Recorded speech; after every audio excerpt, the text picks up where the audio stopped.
Okay, so there's this undeniable magic in our community's nightlife, right? The bass, the freedom to just be, the buzz of meeting new people. It's truly our space to celebrate, unwind, and find connection when the outside world isn't always giving that. Totally. That's what I love about it. Like, it feels like a total sanctuary, you know? Like, you can just let your guard down completely. That makes perfect sense, and that feeling is so important. But that sense of sanctuary, as amazing as it is, can sometimes lull us into a false sense of security, right? It's easy to forget risks don't just vanish just because we're surrounded by our people. All right, let's have a real candid convo about the scene. We know drinks flow, substances are around, inhibitions drop. Totally, and that combo can feel intense, like a recipe for something bad to happen. Exactly, but it's not about fear, you know? It's about tactical knowledge. Equip yourself to navigate it like a pro. That makes sense. So control your night, don't let it control you. All right, so before you even think about stepping out the door, safety actually starts way before that. It's all about the pregame prep. Oh, totally. I usually just grab my keys and go. What kind of prep are we talking about? Big one, a really solid meal. You gotta line your stomach to slow down how fast that alcohol hits. And crucially, a fully charged phone. That's non-negotiable, dude. That makes sense. My phone is always fighting for its life by 2 a.m. I never really think about eating for safety, but that's smart. Exactly. And here's a pro tip. Share your live location indefinitely with a trusted friend who isn't going to be at the party. Ooh, that's actually brilliant. So they can see if my little dot on the map ends up like somewhere totally unexpected at 4 a.m.? Spot on. Treat it like a mission briefing. You want all your assets ready before deployment, you know? Communication is key. Okay, so the buddy system, we talk about it all the time, right? But honestly, how often do we really stick to it with discipline? Oh my God, never. We say we will, but then someone just vanishes. Exactly, because it's so much more than just like sharing an Uber to the spot. It's a real pact, you know?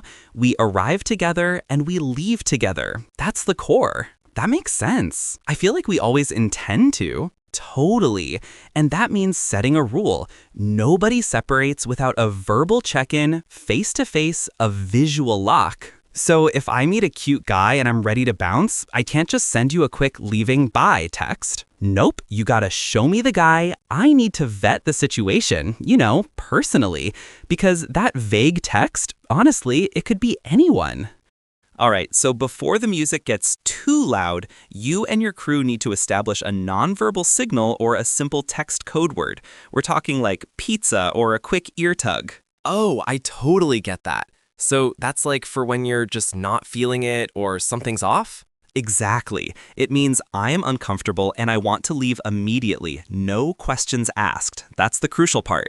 That makes so much sense. It takes away all that social pressure of having to explain yourself when you're already in a moment of distress. Totally. It gives you an instant eject button, and your friends are sworn to respect it without hesitation.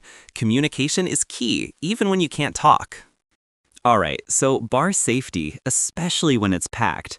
Rule 1, eyes on the bartender. Seriously. Distractions are easy in that chaos, right? Totally. Like, I'm already looking around for cute guys, you know? It's so easy to get distracted. Exactly. So you have to watch your drink being poured from the bottle to the glass. If you didn't see it, or it's been sitting there for even a minute, oh, that makes sense. So I just politely decline it and order a fresh one? I'd sometimes worry about feeling awkward. Dude, 100%. It's a tiny financial cost for a massive safety dividend. Communication is key when you're looking out for yourself. So worth it. All right, so let's kick off with the absolute golden rule, especially when you're out having a blast. Never, ever leave your drink unattended. Seriously. Totally.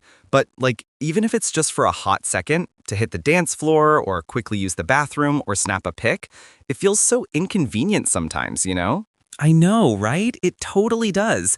But here's the deal. If you set that drink down and turn your back for even 30 seconds, consider that drink dead. Do not pick it back up, ever. That makes sense. I guess it happens faster than you think, huh? Exactly. Communication is key, even with yourself about safety. Spiking can happen in the blink of an eye, and the wild part is the perpetrators are often people you'd never suspect, just blending seamlessly into the crowd. Stay safe out there, okay?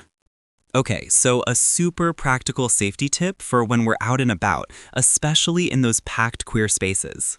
Oh, like a busy club night for sure. Totally. Your drink, instead of just holding it, try palming the top, hand over the opening. That makes sense. Like, so no one can just drop something in? Precisely. Makes it way harder for someone to slip a pill or powder in when they're bumping past you.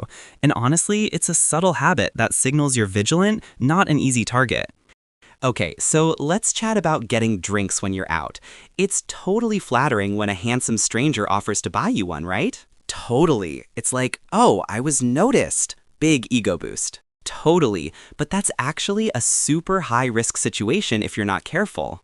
Oh, like spiking? I've heard so many stories. Exactly. So if someone wants to treat you, which is lovely, you go to the bar with them. So don't just let them bring it over. Nope. You want to watch them order it, watch the bartender make it, and then watch the bartender hand it directly to you. That makes sense. So if someone walks up with a drink and says, "Hey, I just bought this for you," that's a hard pass? Hard pass, sweetie. Politeness should never, ever, ever override your personal safety protocols. Never. Wow, that's actually really good advice. I never thought about it like that, just accepting it to be nice. Okay, so something we really need to talk about for community safety, especially on nights out, is knowing what it feels like when things go wrong. That makes sense. Sometimes it's hard to tell if you're just tired or had too much versus something actually being off, you know? Totally. The big red flags are if you suddenly feel significantly more intoxicated than your alcohol intake would warrant, like slurred speech after just one drink, sudden nausea, tunnel vision, or even a feeling of paralysis. That's a sign you might have been spiked. Whoa. So you definitely don't try to just sleep it off in a corner then. No, absolutely not. This is a medical emergency, dude. You need to immediately alert your buddy or go straight to venue security. Communication is key. All right, let's talk about the elephant in the room, recreational drugs. For us, it's all about harm reduction and minimizing danger, not judgment, because safety is key. Totally. I mean, it's such a real part of our scene for some. So if someone does choose to partake, what's like the absolute #1 rule? You have to know your source. Those powders and pills in the nightlife scene are often cut with super dangerous stuff, like fentanyl, and you might not even know it. That makes sense. And I've definitely heard, like, never take anything from a stranger's stash, right? Exactly. And this is so crucial. Mixing substances, especially depressants like GHB or even just alcohol, can lead to respiratory failure really, really fast. Wow, that's such an important heads up. Thanks for being so honest about it. All right, let's talk fentanyl. The party drug landscape has changed lethally, and it's invisible, odorless, deadly in microscopic amounts. Totally. It's a huge worry now. Right? Test strips aren't paranoia. They're basic survival gear. You gotta be smart. That makes sense. What are the signs of an overdose? Good question. Look for blue lips, clammy skin, a death rattle snoring. Spot that? Call 911 immediately. Good Samaritan laws generally protect you.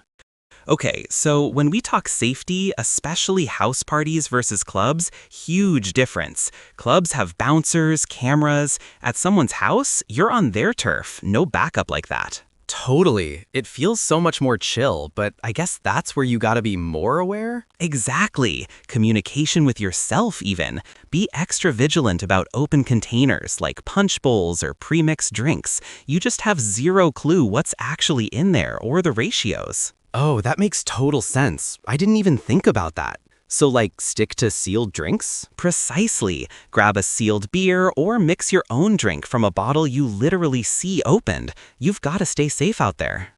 Okay, so let's talk about those super vulnerable spots at parties or clubs, like a private room or even just a bathroom stall. Oh, totally. You feel it sometimes, that weird vibe. Exactly. And look, avoid going into those confined spaces with someone you just met, especially if drinks are involved. Communication is key here. That makes so much sense. Because once that door is locked, you're really on your own, right? Right. Your access to help is physically blocked. So if you just need to use the restroom, tell a friend. Let them time you. Like, hey, I'm just nipping off. Be back in a sec? Pretty much. And if you're not back in, say, 10 minutes, they know to come knocking. Keep each other safe, you know? Okay, so something super important we gotta talk about, especially in party scenes, is that really blurry line around consent when someone's been drinking. Oh yeah, totally. Like, sometimes it feels like people just don't quite get where that line is, you know? Well, here's the deal, and this is non-negotiable. If a guy is seriously stumbling, slurring his words, or honestly just can barely keep his eyes open, he cannot consent, period. It truly doesn't matter if you guys were flirting up a storm earlier. That makes so much sense. Sometimes you see people just not getting it. Exactly, and this is where we step up, you know? Be that guy. If you see someone clearly taking advantage of an incapacitated person, you have to intervene, or at least go get help immediately. We really have to be our brother's keepers, always.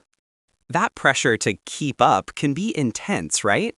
Totally. Like, I feel I need an explanation if I'm not drinking. There's no shame in a soda water with lime. It looks just like a vodka tonic. You don't owe anyone an explanation. That makes sense. So, I'm good for now? Exactly. I'm pacing myself, or I'm good for now is a complete sentence. And if someone pushes you after that, major red flag. Your phone is your payment lifeline. If it dies, you can't pay for a ride home. Power bank, always. Totally. Been there. Right? Also, set rideshare emergency contacts. Always check the license plate, then ask, who are you here for? That makes sense. Make them say it. Exactly. Never get in until they say your name. Seriously important, guys. All right, let's talk about knowing when to call it a night. Seriously, nothing good, and I mean nothing, usually happens after 4 a.m. Oh, totally. I definitely need to remember that one. I've been there. Right? And if you or a friend is visibly messy, like clearly had too much, that's your cue. Time to pull the ripcord, no questions asked. That makes total sense. Like, listen to your gut. Exactly. And this is huge. Do not leave a friend behind because you want to stay and hook up. If you came together, your job is to make sure he gets home safely, period. Ugh, that's tough sometimes, but you're right. Communication is key, right? Like, plan it out beforehand. Absolutely. If you must separate, put him in the car, share that ride status with yourself so you can track it, and then, for real, text him to confirm he made it through his front door. That's true friendship right there. You know, we talk a lot about going out, having fun, living your best life, but one thing I always stress is that the party doesn't actually end when you walk out the club doors. That come down, it's real. Totally. Like, I get those Tuesday blues even if it was a Saturday night, you know? It's like, bam. Exactly. And that's often your serotonin taking a hit, especially if you're dabbling in a little something extra. So the next day, be gentle, seriously, with yourself and with your friends. That makes sense. I guess I sometimes just try to push through it. Don't. Communication is key, even then. Just a simple proof of life text in the group chat or checking in on each other's mental state. Because honestly, sometimes the most dangerous part of the whole scene isn't even the club itself, right? It's the isolation and that low feeling that can follow. Wow, that's really true. It's easy to forget about that part. So let's be real. Safety in our community, it's really a collective effort. We fought so damn hard for these spaces where we can actually be ourselves. Totally. It feels so important to have that. So how do we make sure we keep protecting them? By protecting each other, dude. If you see something sketchy, say something. Or if you spot someone alone who looks vulnerable, oh, like a quick check-in? That makes sense. Not just assuming someone else will. Exactly. Fostering that culture of looking out for one another ensures the party stays a celebration of life, not a risk to it.